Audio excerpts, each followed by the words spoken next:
Salut à tous et bienvenue. Aujourd'hui, je vais partager avec vous quelques informations très essentielles. La première information concerne Gaza. C'est-à-dire qu'il y a des choses qui sont en train de se préparer pour Gaza et je vous explique ce qui se passe. Vous vous rappelez, il y a quelques jours de cela, il y a un accord de cessez-le-feu qui a été entendu entre l'Israël et le Hamas et c'est encore... En réalité, beaucoup de gens ne comprennent pas quelles sont les raisons et pourquoi cet accord de cessez-le-feu. En réalité, cet accord de cessez-le-feu avait été ordonné par Donald Trump pour envisager quand même un échange des otages, c'est-à-dire des prisonniers palestiniens contre des otages israéliens. Mais en réalité, cet échange va faire un tournant pour les Palestiniens. Pourquoi?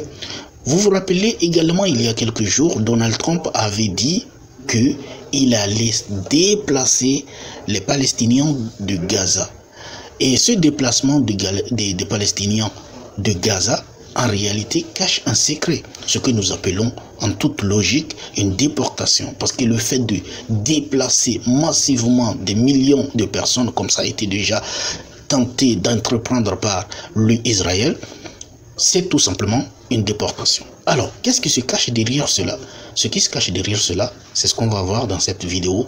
Et vous allez comprendre, cette femme-là, elle va parler des choses et vous allez comprendre. En réalité, au fait, cet accord d'échange, c'est-à-dire que Donald Trump voudrait, au fait, que lorsqu'ils auront fini de libérer les otages du Hamas, qu'ils considèrent comme des êtres humains, parce que pour eux, les Palestiniens ne sont pas des êtres humains, la vie des Palestiniens ne compte pas. Donc lorsqu'ils auront fini de libérer les êtres humains, c'est-à-dire les otages d'Israël, ils vont en fait attaquer les Palestiniens, ils vont commencer par faire un bombardement massif en Palestine afin de tenter de détruire quoi? De détruire le Hamas qu'ils ont été incapables de détruire depuis plus d'un an.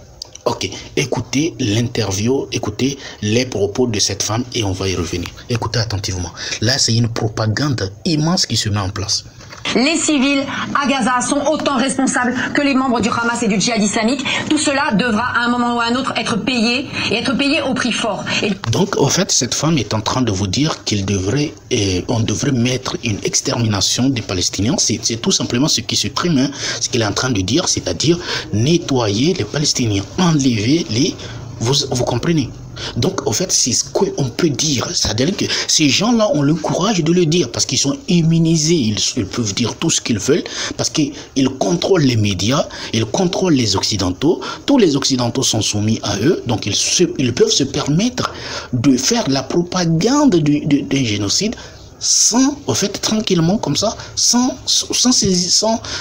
craindre quelque chose. Donc, c'est ce qu'elle est en train de dire.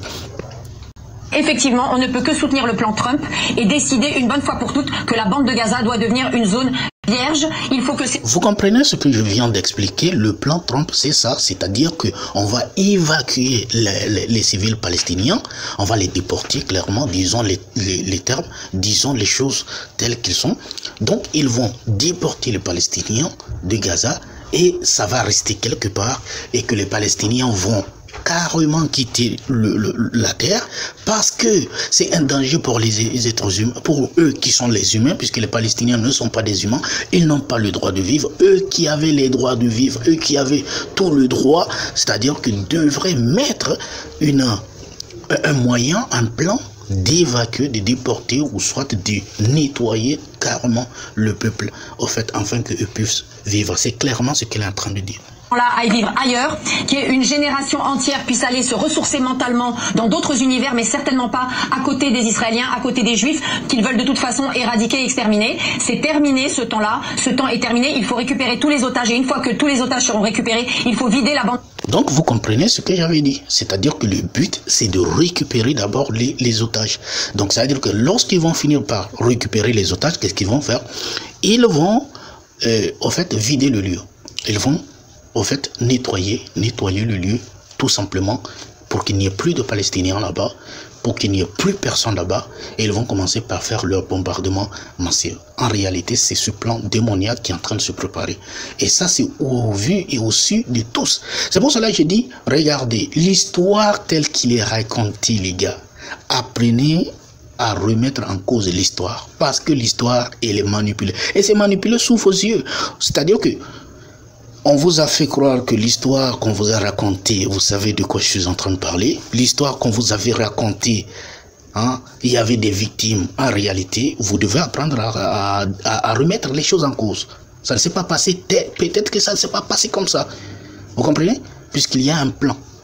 Est-ce que vous comprenez? Donc aujourd'hui, regardez par exemple l'histoire qui se raconte devant nos yeux. Regardez la Palestine et Israël. C'est-à-dire qu'ils ont la capacité de faire transformer la victime en agresseur. Et c'est ce qui se passe.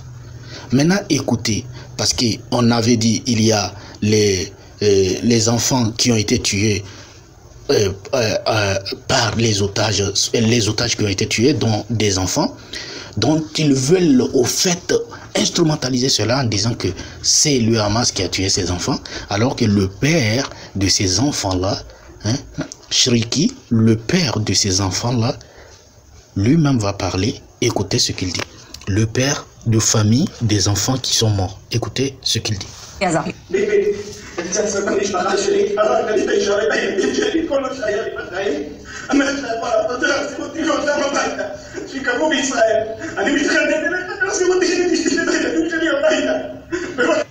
Alors, je vous dis ce qu'il est en train de dire, puisque ça a été traduit. Donc, je vous mets la traduction. Il est en train de dire que, au fait, il est en train de dire que c'est plutôt Netanyahou qui a tué ses enfants, qui a tué sa famille, et que ce n'est pas le Hamas, c'est lui qui a tué ses familles, c'est lui qui est responsable de ça, et que c'est grâce à ces bombardements que ses enfants ont été tués, tout simplement.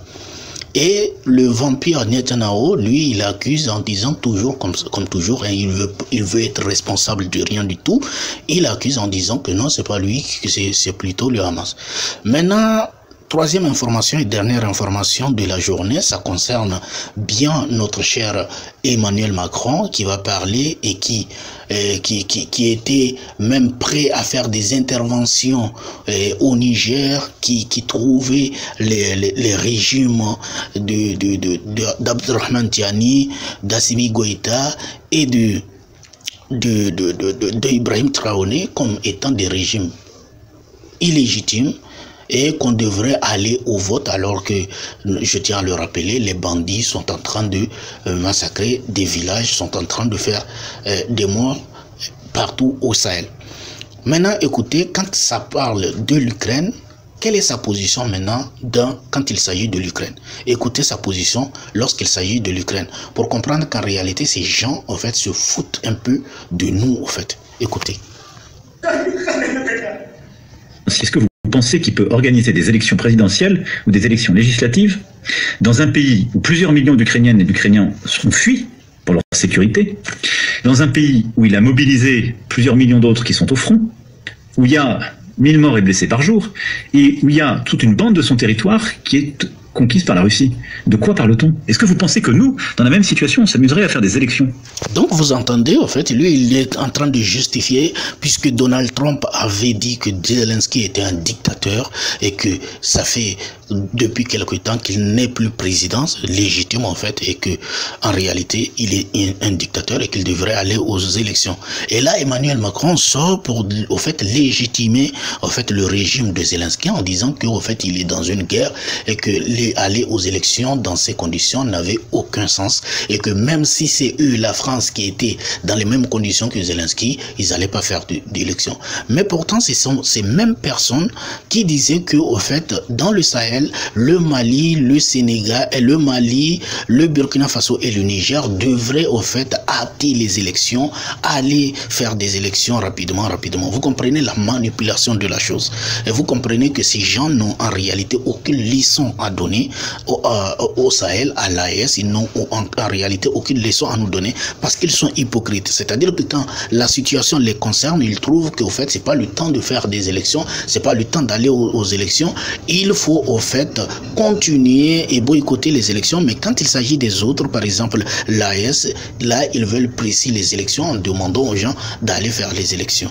En fait, c'était ces 3 informations que j'avais voulu partager avec vous. Si vous avez aimé, n'oubliez pas de vous abonner, de liker, de partager. Je vous suis également dans les commentaires. On se dit à très bientôt pour de nouvelles informations. Merci beaucoup.